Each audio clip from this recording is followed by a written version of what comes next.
We actually split our demos into a number of different sections here to kind of go use case by use case. So I am going to step through each of our specific use cases that we have here to kind of give you some context around each demo that we do. So the first one that we're going to talk about is kind of our bread and butter. This is our backup use case. And so we've talked about this before. I'm not going to belabor this point, but right now backup is failing at enterprise scales. You're missing SLAs, as Jeff talked about. Operational costs are going up. You're trying to set up multiple streams, run multiple products, and frankly, your data centers are running out of space. And so I don't need to get into too much more detail here, more than we've already gone into. But really, what we've looked to architect is a solution that can always hit your SLAs at any scale, whether it's hundreds of terabytes or petabytes or even further. We're going to minimize those costs. So we do that in a number of ways, whether it's through reducing the management costs associated with it, reducing your overall footprint, or allowing you to take advantage of cost-effective storage tiers in the cloud or on-prem. And then the last thing is making it really simple and flexible. So one of the biggest problems that you run into at scale for backup is the fact that these things become really unwieldy. You've got thousands of exports. You've got thousands or tens of thousands of tasks running every single night. This takes lots of time and man hours to go manage each one individually. So how do you make that simple and flexible so that I don't get locked into each of these vendor solutions? So I'm going to talk through a customer use case here real quick, and then we'll jump over to the demo here. We do have one of my favorite customers that I like to reference here. They're a major chip manufacturer. We went to them and said, hey, give us your hardest data set that you have, and we'll go back it up. And there's a file-dense EDA type workflow where replication just strictly could not meet their daily SLAs. It's about 3 petabytes of data with about 11 billion objects on a mixture of Pure and Isilon. So they're generating about 100 million files within every single day, and they need that backed up daily. They also wanted to back this up locally, and they were considering the cloud, so they wanted to make sure their solution was flexible. And oh, by the way, they also wanted to manage this via API as well as through the UI. So what this looks like in our world is we're actually completing this entire data set of backups in about 10 hours. So plenty of room to spare to hit that 24-hour SLA across this 3 petabytes of data with 11 billion objects. You can see some of our peak movement and scan rates here for the proof in the pudding, if you will.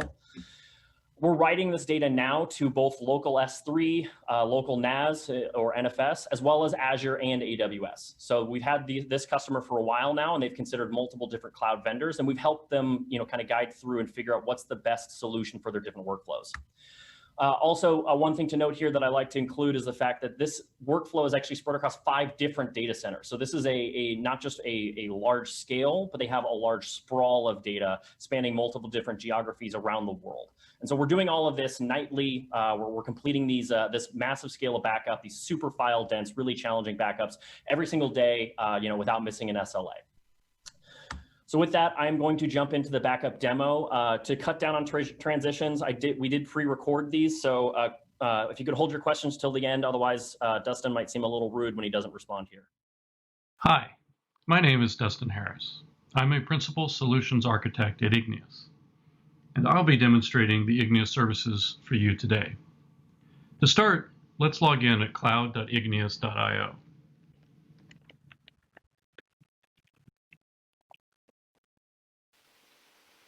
We're now looking at the systems view. Here we can see a list of all the NAS devices that have been added to the service so far. To discover a new NAS device, first we click on Add System. And here we'll be presented with a drop-down, including choices for Dell EMC Isilon, NetApp, both 7 and cluster mode, Pure FlashBlade, and Cumulo QF2. For each of these devices, Igneous uses API integration to automate tasks like permissions management and the taking and deleting of snapshots. Any other device not listed here can be discovered through the generic NFS or generic SMB methods. To start, let's discover NetApp cluster mode. Enter the name of the system, and then provide the admin credentials. As we note here, we only require these admin credentials during the initial setup. We'll create a service user for all future communications over the API. Click on Continue, and we'll now discover the SVMs, the NFS exports, and SMB shares on this NAS device.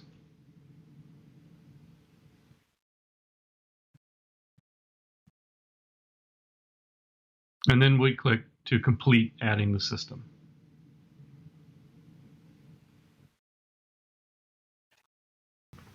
If we look at the NetApp we've just added by expanding it, we'll see on the left the name of the SVM, and then the name of the share or export, and the protocol. We can see we've discovered over 70 different exports and shares on this particular NAS device. Now, before we back up and export on the NetApp, we'll need to create a backup policy. We'll click on Policies, Create Policy, and then choose Backup. Creating a backup policy is very easy.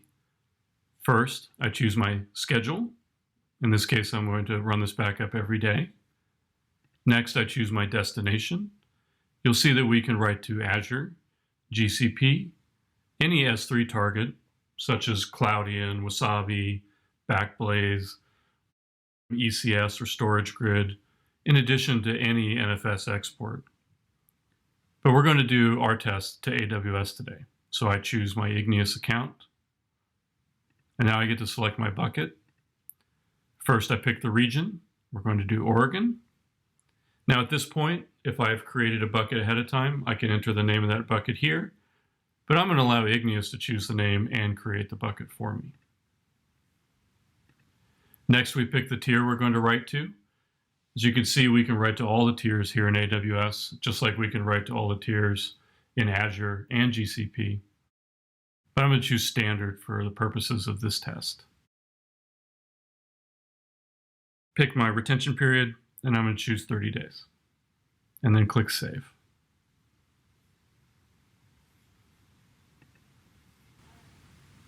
Now that my policy is created, let's go back to our systems view. And let's find an export to which we're going to apply this policy.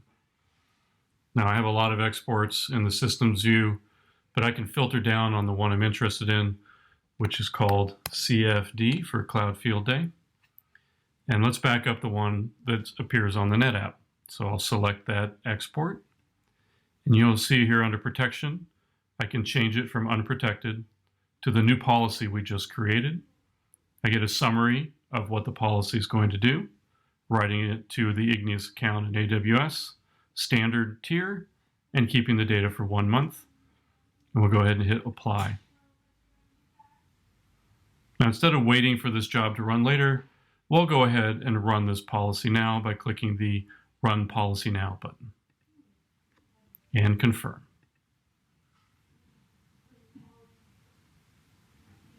And here we can see it's been successfully queued, and we can view this on the activities page. Now the backup is queued, and it'll start here shortly.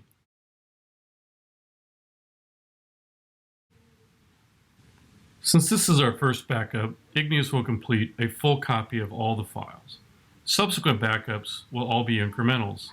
A full backup is only required on the first backup. Before storing the data in the selected AWS bucket, Igneous will group and compress all the files into larger objects. Compression, of course, reduces capacity, saving on the cost per gig per month. The grouping of many smaller files into larger objects also saves cloud expenses by reducing the number of operations needed. For the densest file systems with many small files, this reduction can be over 99%.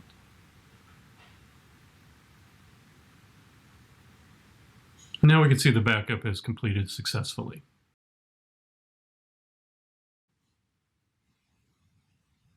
Now that we've completed a backup, let's look at restoring a file. We browse to our CFD export and click on Restore. Now, since our full backup, I ran an incremental backup as well.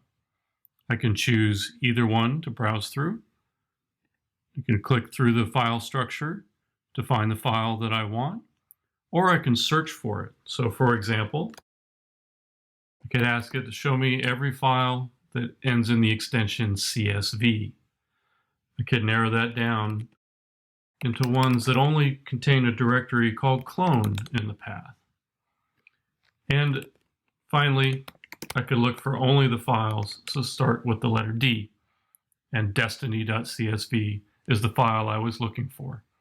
I can click on Restore, and by default, I'm going to put this file back on the NetApp on the same SVM to the same export and the same directory structure, with the addition of a new subdirectory to keep from overwriting the original file. If I want to overwrite the original file, I can simply delete this subdirectory.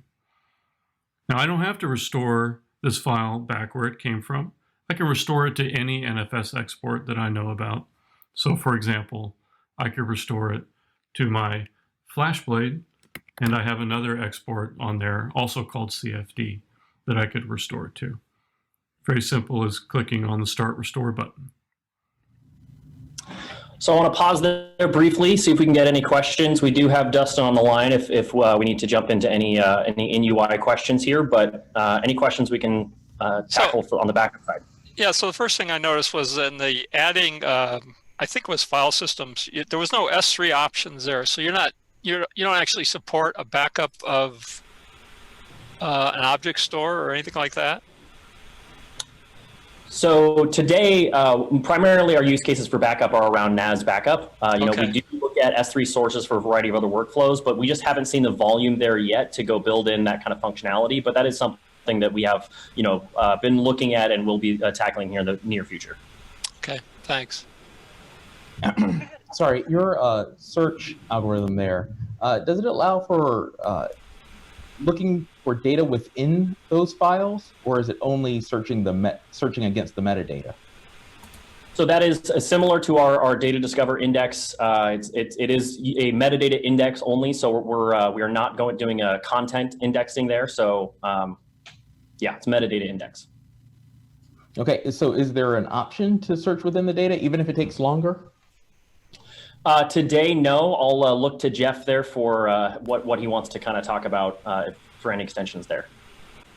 Yeah, again, when you start talking about indexing deep content for petabytes of data, you can very quickly end up with a large expansion of that. And so we don't see folks who have actually asked for that for the types of workloads that we go after. That said, technically, we could apply our index towards that. So not in the product today, but it's generally not that common for the sizes that we work with.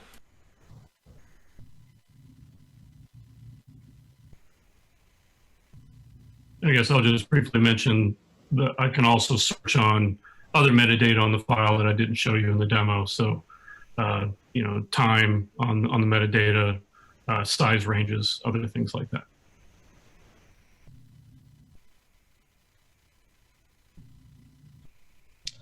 All right. In the interest of time, I will move along here and go on to our next use case here, which is archive. And so one thing I want to be clear on language here is when we talk about archive, there's lots of mixing in terminology we hear in the market. Some people think of archive as just a tier. For an archive workflow, what we actually mean is you are taking a primary copy of a data and you're moving it off of your existing tier and to a cost optimized tier. So it's not just about, what's the storage medium that it's on. It's actually that primary copy has moved from one place to another. So just wanted to start with that. And so you've seen this before, but effectively there's been a lot of archive solutions that have come onto the market before, and they haven't really worked that well. The main problem is that you just don't have alignment between who has the incentive to go clean up the storage versus who has the information needed to do so.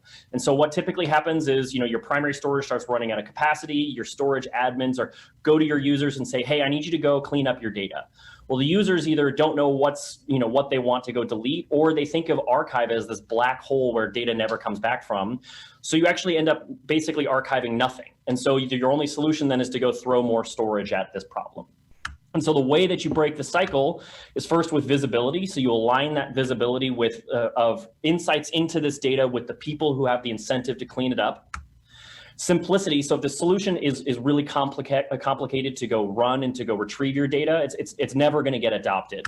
And then finally, you got to make it all worth it. So the difference in value between where your data is stored versus where you're moving it to has to be so large that it's actually worth go through all of this process. And so I think I saw some people commenting on Twitter saying that oftentimes the people cost was worth more than the difference in the cost of storage. And with these new tiers of storage coming online of AWS Deep Glacier and from Google and Azure, where storage can be as cheap as $12 per terabyte per year versus something that's like $200, $300, or $400 per terabyte per year on primary, then you're talking about value differences that are worth it to go through this exercise. And so how do we make this work at scale? First is, again, it's providing that visibility. It's taking that data discover functionality and using that to provide up-to-date insights. So this doesn't have to be real time, as we've talked about. Most of our customers are looking at this, weekly, that kind of a cadence. And so it gives them this up-to-date visibility to say, hey, when are these data sets no longer valuable to the organization or valuable enough for the tier that they're on, so that you can help make that kind of fact-based decision-making in the hands of the people that care about it. The second is simplicity. So it's got to be drop dead simple to go say, hey, take this data set, move it here. And when you want to get it back, just go into, go make a search to restore, a browse to restore. Really simple to go say, hey, give me this data set that I archived and bring it back right where it came from or wherever I need to go consume it. It's got to be really, really easy. And the last thing, again, is maximizing that ROI. So what we do is we allow you to go take advantage of these new tiers of storage in the cloud or your whatever your pick your poison for on-prem storage, whether it's an S3 or some NAS that you've got sitting around.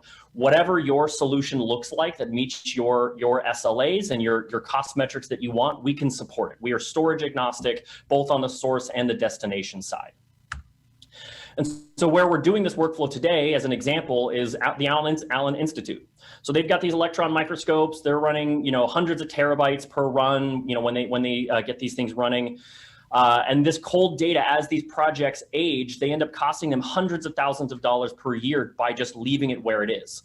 Their whole sprawl, the sprawl that they're having us look at today is about 5 petabytes and about 1 billion objects, primarily on Isilon.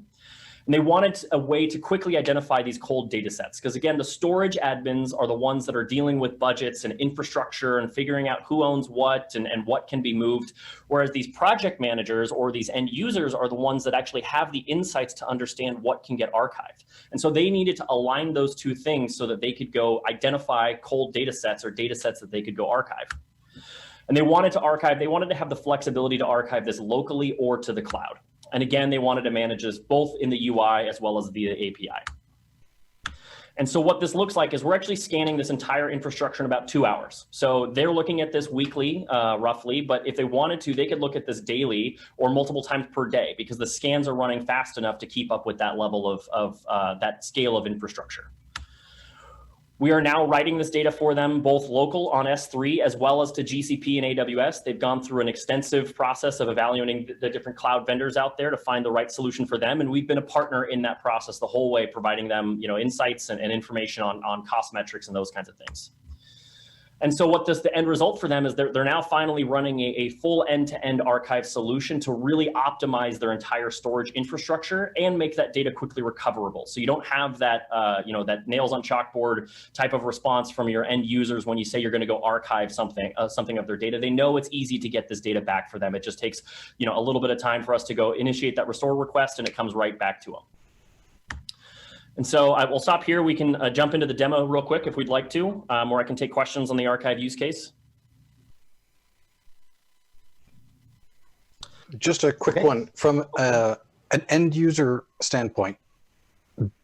Archive means those files just disappeared off my regular file share. Is there anything exposed to your average Joe end user looking at his NFS or SMB share to tell him there was a file here, it's gone somewhere else? So we at the scales that we deal with, we avoid stubbing like the plague because we see that our customers do not want stubbing because it breaks at scale. You're talking about millions or billions of objects and it falls over. So our solution for that is we do actually present an NFS mount point of the metadata so that your end users can go look at and find their specific data set that they're looking for so that they know where it is in that archive structure, and then they can go initiate that request to bring it back. We are looking at ways to bring that closer to the end user to make that retrieval workflow much more seamless. But today we actually find that most of our customers actually really like that workflow. They're used to having a primary tier and kind of an archive location. So that's not too much of a behavior change for their users. Okay, so it's something that's dealt with at the communication layer, saying, here's how the system works and everyone knows how it works. And as long as everyone's clear, we should be fine. Okay. Yep, exactly. For the archive demo, let's start by returning to our policies page. Here we're going to click on Create Policy and select Archive. An archive policy is very similar to a backup policy, except there's no time. We'll select our destination, copying to AWS. Select a bucket. As before, we can create a new bucket. We'll select the Oregon region. We'll go ahead and have Igneous create this bucket for us. We'll select our tier and write the standard. And then we'll choose our retention and we'll keep it at forever. And click Save.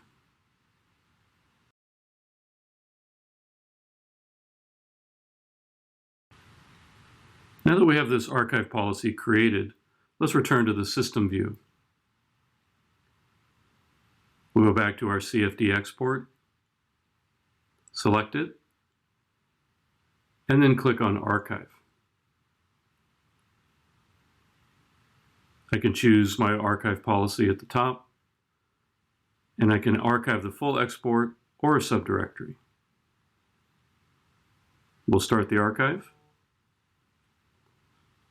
and we can view its progress in our activities page.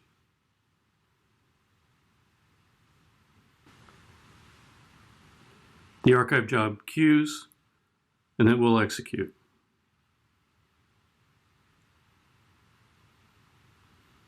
And we'll go ahead and skip to the end of this archive.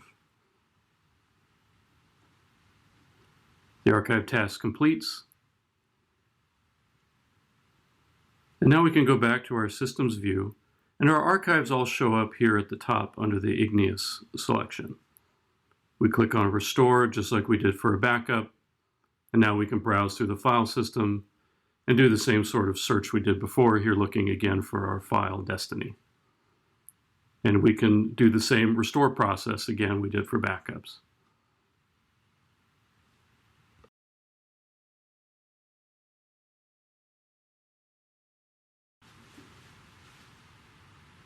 Let's take a look at another way to do archives. We'll start with Discover. Here I see all of my data broken out by age.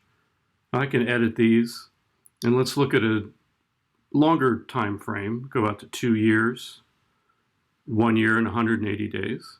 So go ahead and select those and click on Save. And now let's highlight 2 years. So now I can see all my data that's older than 2 years. Browse through, down into the projects folder, where we'll find several projects that are good candidates for archiving. Go ahead and pick project 4 and go straight to our archive workflow like before. And we can archive this full export as well.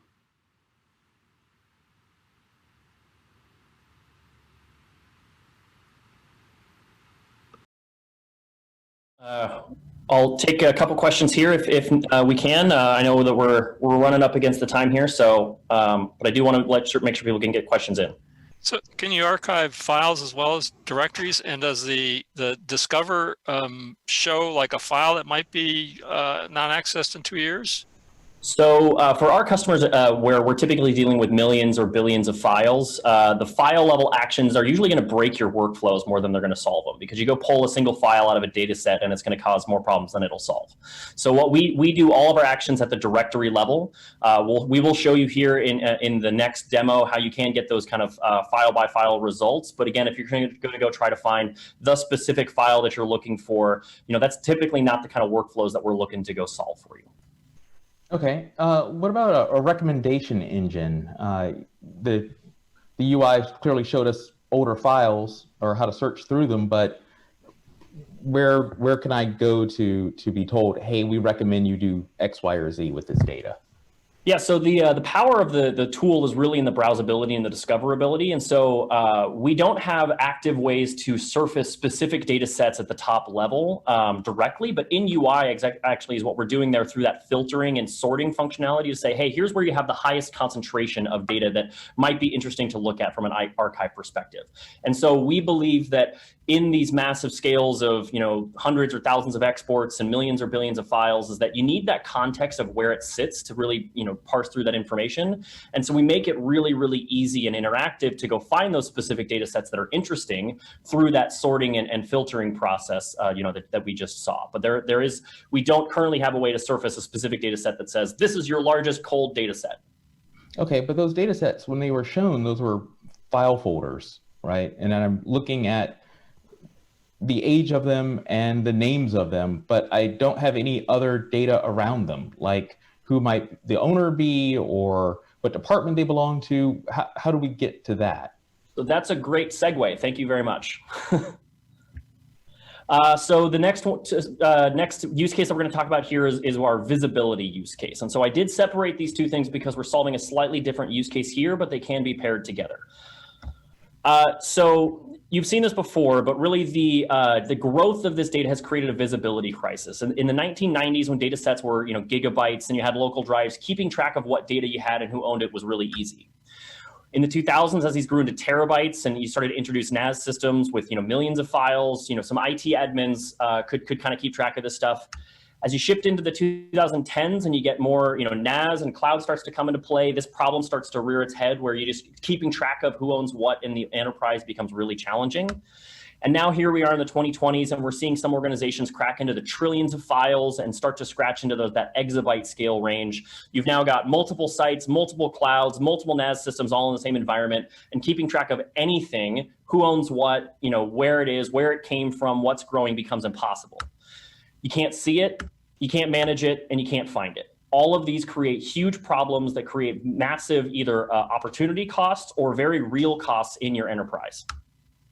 And so what our solution is built to do is to create that scalable engine to give you these insights. Again, if you have these massive scales, if your data is out of date, if it's not recent, if it's not up to date with your data generation rates, then you don't have visibility. You need a way to organize and manage it. That's exactly what you were speaking to before, that it's not just about where it is and it's not just about how old it is, it's also about the other criteria around it. It's around which users or groups own this data, it's what the file types are, it's what's in the file names and all of these other types of interesting things that live currently in the metadata that are just not possible to go organize and manage at the scales that our customers are dealing with. And then finally, you need a way to go turn around and share this with your end users, both from a data management perspective and also from a cost or value optimization perspective. So we think about this from both the IT admin's perspective of I need to know and organize and manage all of this data, but also if I'm an end user and I know that I've either generated this data and I forgot where it is, or I've got colleagues that have generated it, or I just really want to have access to understand what data we have, I don't have a really good tool to go do that. I don't have a Google for the enterprise to go look at my own unstructured data. And so that shareability is really the first time that we're able to go reach that end user to say, hey, here's a portal into your data to go find anything that you're specifically looking for. And so we're doing this at a customer today called Quantum Spatial down in the Oregon area. They have geospatial data. It's got terabytes of data that they're generating daily from these aerial captured images. They've got a massive scale and sprawl. It's 6 petabytes of data, 400 million objects on primarily Isilon and Unity, and they're spread across, I think it's about 10 different data centers. So they need a way to be able to find and organize all of these file data, all of this file data, and their SLA here is within days. That's the kind of return that they're looking for to be able to take action on these data sets. They want to have the flexibility once they've understood this data to go either back this up, archive it, or move the data locally or to the cloud. It's not just about providing these insights, but also giving you the keys to be able to go take action on this stuff to manage it. And so what we're doing here is we're actually scanning this entire environment across their whole infrastructure in about an hour. So they wanted this in days, and we can do this significantly faster than that. We're backing up and archiving all of this data both to local S3, and Azure is their cloud vendor of choice. So I think they're going into the cheapest tiers of Azure for both backup and archive use cases. And this is these 7 data centers, not 10, but they're spread across from Alaska to Kentucky. So there's a massive geographic sprawl here, and we're handling this, again, scale and sprawl geographically in a very, very short period of time. And so this one, I do want to jump right into the demo because this one is a very interesting, or it's a very cool feature here. For our visibility demo, let's return to Data Discover. Data Discover tells us how much data we have, where it is, and how old it is. Here are the age ranges across the top, as we saw in the archive demo. I can break these out by last modified or last access time. When I browse into AlphaCorp, I find all of the different NAS systems that we've discovered previously. Now let's filter down on, let's say, a couple of different groups, 210, 209, that might represent a research organization.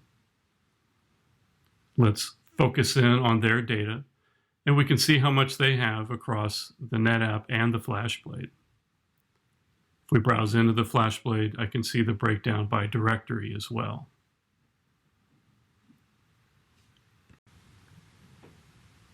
Now that we have this filter, let's share it. First, I'm going to create a live view and call it Research Group 1 and click Save. If we go to this live view, you can see that it has the filters applied, group ID 2010 and 209. I can edit this view, but what I want to do is share it. So let's go up here and click on Share. Now I have the option to provide a password to access this share. Let's disable that. I could also forward it, but let's go ahead and click Next. And now I have a URL that I can share with my research group. Now when they click on this URL, what they get is a read-only view into this live view. Now that we have this view, we can use it to filter further. Let's look at an individual user by UID. We can browse in and see how much this user has on the FlashBlade. And then let's see how much of it is a certain extension, say zip files, or additional extensions like GZ. This is a great way to have a shared conversation with your data owners about how the data is being used on your NAS systems. So I thought there were like tags that you could associate with directories or groupings of directories and stuff like that. And you were able to actually look at a grouping of those tags. You kind of use the group mode to do that sort of thing, but there's more to this, right? Yeah, understood for sure. And so the way that we think about tagging today is, or at least as it exists in the product, is the way that we tag is through creating these live views. You can construct a group of data based off of the existing metadata criteria and effectively keep track of it as it goes through. And as new data that comes in that meets that criteria, it's going to get filtered into that live view. So you can have that monitored, workflow. What you're talking about, kind of creating custom tags to go say, hey, this is associated with this project. That's something that we're looking at, and that's something that we'll go tackle here in the near future. But the way that we wanted to start down this road is, hey, let's just use the existing structures, the existing metadata structures that exist, and allow you to group those things and basically create these up-to-date live views that will categorize and group that data together. Okay.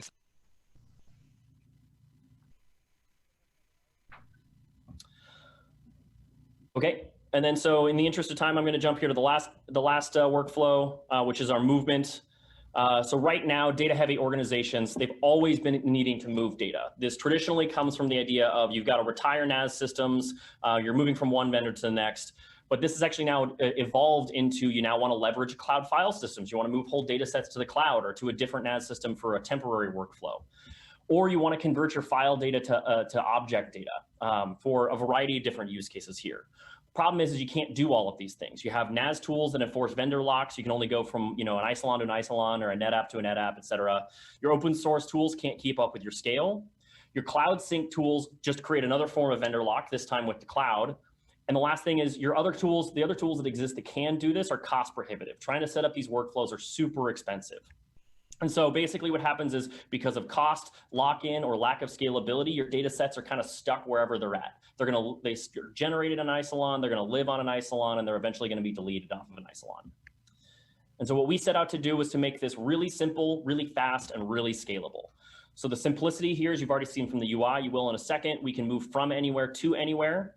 It's really fast. We're designed to keep these pipes full and make sure that your workflows are running at maximum efficiency. And it's scalable. It's got to be built to handle any scale. Some customers want to move, a few terabytes of data. Other customers need to move hundreds of terabytes a day. And so we're already doing this at a major tech company. They needed to move. They had these regional offices where they're generating this media data. Each campaign is about 20 terabytes per region. They had 3 campaigns or so per month with 18 regional offices. All of this moves up to, or basically multiplies into the fact that they needed to move about a petabyte per month. And all of this is sitting on a StoreNext and Cumulo at all of these different regional offices. So what we're doing today is we're actually fully saturating these 1 gig and 10 gig connections. All of these campaigns are actually moved from the regional offices to within 2 days of generation. And what was previously hundreds of continuously managed rsync tasks is now completed in a few minutes. So this massively reduced the workload on the IT team just to move these data sets from where they are to where they need to be. For this demo, we will copy data from the CFD export. Select CFD and scroll down to Migrate. Here we see the source at the top, summary of the existing data protection, and then I can choose to copy to the FlashBlade, to a CFD export I've previously created. And here I may enter a destination path on the FlashBlade. It will check to see if that directory exists, and here we see copy exists. However, let's write our data to AWS. We'll pick our AWS account, we'll write to the Oregon region, and again to the standard tier. Now we're going to write into a bucket that has been previously created. First we'll find if we have permission to write to it, and that the bucket exists. And the bucket we're looking for is Igneous migration. I may also choose to write to a path if I want. Now we'll pick a schedule, just like a backup policy, but we'll choose to go ahead and run this copy task now. Click on Schedule Migration and confirm. The copy task will be visible in the Activities view, where we can monitor its progress. We'll go ahead and skip to the end when the job is finished and take a look over the command line at the bucket that we've copied the data to. We'll use the AWS S3 ls command and go ahead and list into one of the subdirectories. And sure enough, the files have been copied. So that's it for our move demo here. I do want to move to our wrap up here. I can take any questions at this point. The main idea here is that we are providing at scale data management. And so the typical actions or workflows that our customers are doing is they are discovering that data to understand what they have, why they have it, and what they can do with it. And then the actions they can take is they can protect it through backup, they can archive it, or they can move it from any NAS, any cloud, at any scale.